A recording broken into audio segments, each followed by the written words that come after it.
Apa yang salah saya? Yang salahnya engkau nak ambil orang Rohingya. Tapi Rohingya Saya ambil apa? Bila masa saya ambil? Saya viralkan untuk bantu kerajaan. Salah ke? Itulah.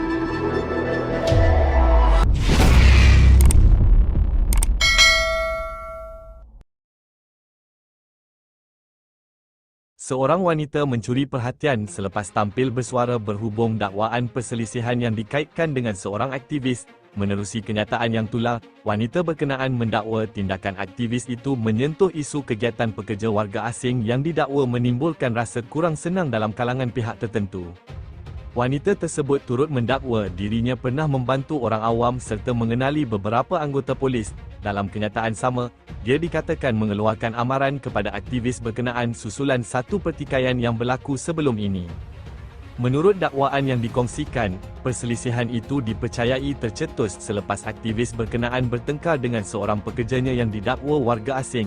Wanita berkenaan kemudiannya meminta lelaki terbabit supaya tidak lagi mengganggu urusan perniagaan tersebut. Bagaimanapun, kesahihan keseluruhan dakwaan berkenaan masih memerlukan pengesahan daripada pihak berkaitan. Saya tanya akak, salah ke? Tak salah, tapi Apa yang salah saya? yang salahnya engkau nak ambil orang Rohingya. Tapi Rohingya Saya ambil apa? Bila masa saya ambil? Saya viralkan untuk bantu kerajaan. Salah ke? Bantulah, bantu.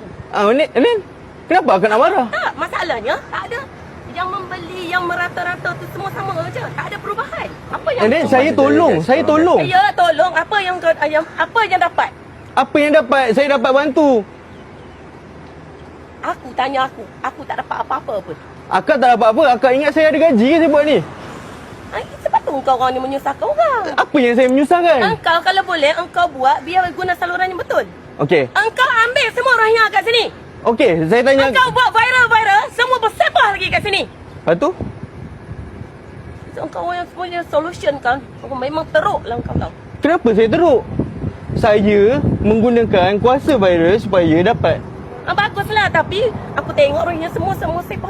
Aku ni kerja government tau. Saya tahu akak kerja government. Faham? Engkau ingat aku tak kenal ke polis kat sini? Ha? Okey, sebab akak kenal, akak berani lah buat sini tak?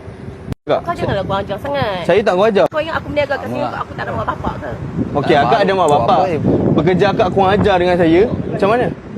Tu nak kira apa? Kau nak suruh aku dia salam sujud dengan kau lah. Tak. Tak, aku nak tanya kau orang. Kalau kau orang kata Rohingya kau buat nak tengok nak viral. Aku tengok bersepah je Rohingya kat sini.